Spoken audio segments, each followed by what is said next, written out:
Assalamualaikum warahmatullahi wabarakatuh. Selamat pagi anak-anak ibu yang soleh dan soleha.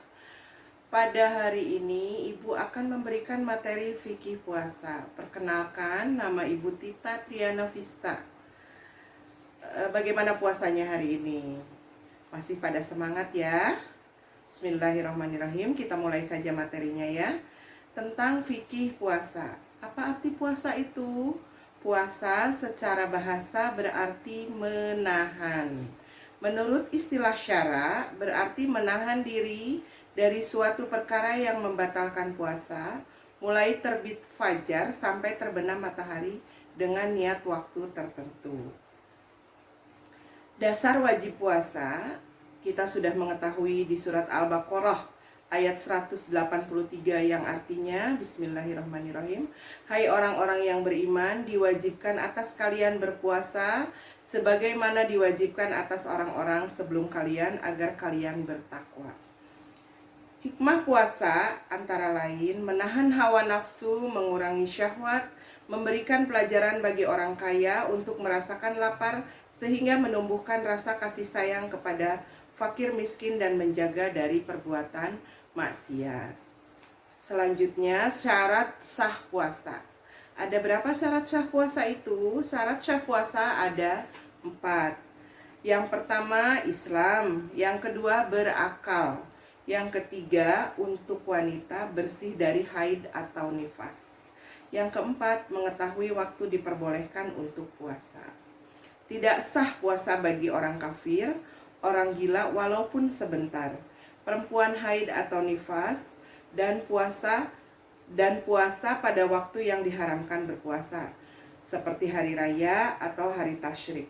Adapun perempuan yang terputus haid atau nifasnya sebelum fajar, maka puasanya tetap sah dengan syarat telah niat sekalipun belum mandi sampai pagi. Syarat wajib puasa. Yang pertama Islam. Puasa tidak wajib bagi orang kafir dalam hukum dunia. Namun di akhirat mereka tetap akan diazab karena kekafirannya.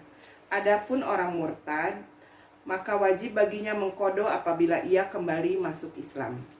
Yang kedua mukallaf, balik dan berakal. Anak yang belum balik tidak wajib puasa. Namun orang tua wajib memerintahkan putra-putrinya berpuasa dari sejak kecil, minimal berumur 7 tahun ya, dan memukul sewajarnya jika meninggalkan puasa saat berumur 10 tahun. Yang ketiga mampu mengerjakan puasa, bukan orang lansia atau orang sakit. Lansia yang tidak mampu berpuasa atau orang sakit yang tidak ada harapan untuk sembuh menurut medis wajib mengganti puasanya dengan membayar fidyah, yaitu 1 mud atau sekitar 6,25 ons makanan pokok beras untuk setiap harinya. Yang terakhir, mukim. Tidak wajib bagi musafir atau yang sedang melakukan perjalanan jauh selama dia berpergian sejauh lebih dari 82 km keluar dari batas kotanya sebelum fajar dan menetap di kota tujuan tidak lebih dari 4 hari.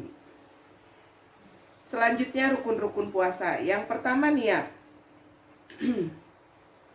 Untuk puasa wajib maupun sunnah mulai terbenamnya matahari hingga sebelum terbitnya fajar. Niat hendaknya dilakukan setiap malam hari selama bulan Ramadan.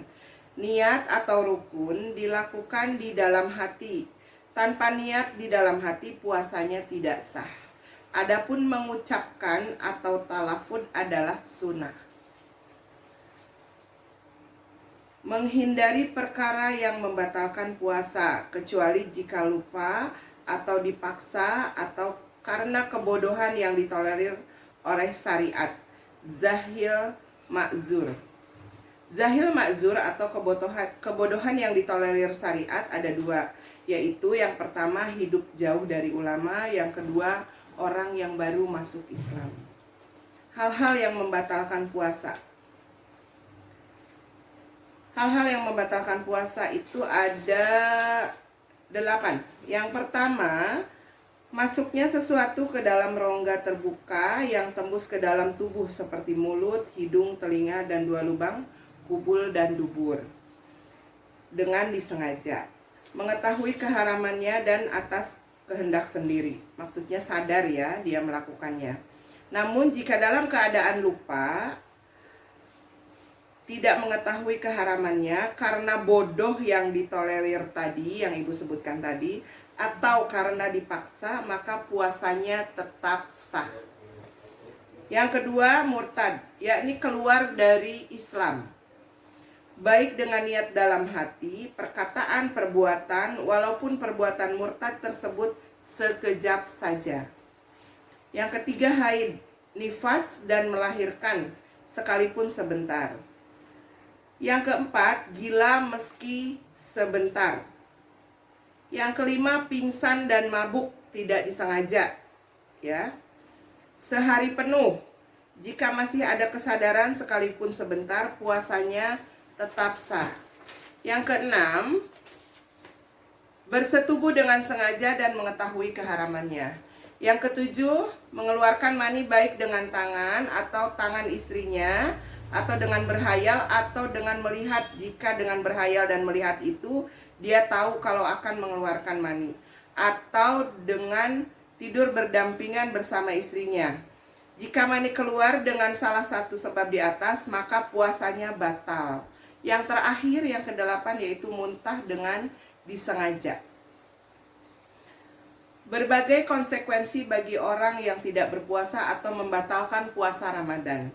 Yang pertama, wajib qadha dan membayar denda. Jika membatalkan puasa demi orang lain, seperti perempuan mengandung dan menyusui yang tidak puasa karena khawatir pada kesehatan anaknya saja.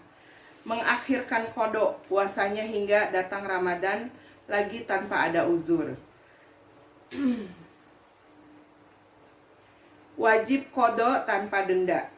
Berlaku bagi orang yang tidak berniat puasa di malam hari, orang yang membatalkan puasanya dengan selain jima atau bersetubuh. Perempuan hamil atau menyusui yang tidak puasa karena khawatir pada kesehatan dirinya saja atau kesehatan dirinya dan anaknya. Yang selanjutnya, wajib denda tanpa qadha. Berlaku bagi orang lanjut usia, tidak mampu berpuasa, orang sakit yang tidak punya harapan sembuh, ia tidak mampu berpuasa. Yang terakhir, tidak wajib qadha dan tidak wajib denda. Berlaku bagi orang yang kehilangan akal atau gila, yang permanen dan tidak mengalami kesembuhan. Yang dimaksud denda di sini adalah fidyah. Yang tadi Ibu bilang, yang dari awal Ibu bilang tadi, 1 mud adalah 6,25 ons. Maka denda itu bisa dibayarkan seperti makanan pokok daerah setempat, beras atau makanan pokok di daerah setempat. Hal-hal yang disunahkan dalam puasa Ramadan. Yang pertama, menyegerakan berbuka puasa, makan sahur, mengakhirkan sahur dimulai dari tengah malam. Yang keempat, berbuka dengan kurma dengan bilangan ganjil. Bila tidak ada kurma, dengan air zam-zam atau air putih. Yang kelima, membaca doa saat berbuka puasa.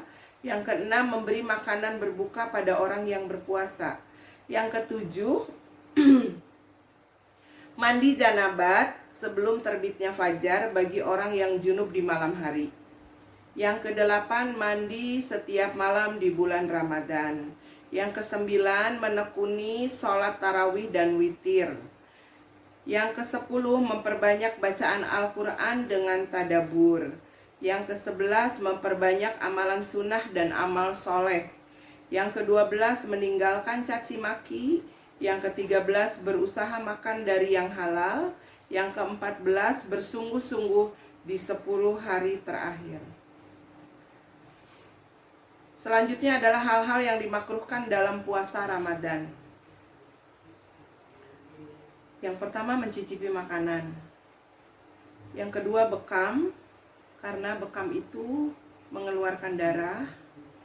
Yang ketiga banyak tidur dan terlalu kenyang. Yang keempat mandi dengan menyelam. Yang kelima memakai siwak setelah waktu zuhur. Hal-hal yang membatalkan pahala puasa bisa kita sebut muhbitot, ya, yang membatalkan pahala puasa. Yang pertama gibah atau bergosip, ya. Yang kedua mengadu domba. Yang ketiga berbohong. Yang keempat memandang hal-hal yang haram ataupun halal namun dengan syahwat. Yang kelima sumpah palsu. Yang keenam berkata jorok dan melakukan perbuatan jelek. Baik, itu saja yang Ibu sampaikan. Semoga bermanfaat untuk kalian semua. Tetap semangat, menjaga kesehatan. Wassalamualaikum warahmatullahi wabarakatuh.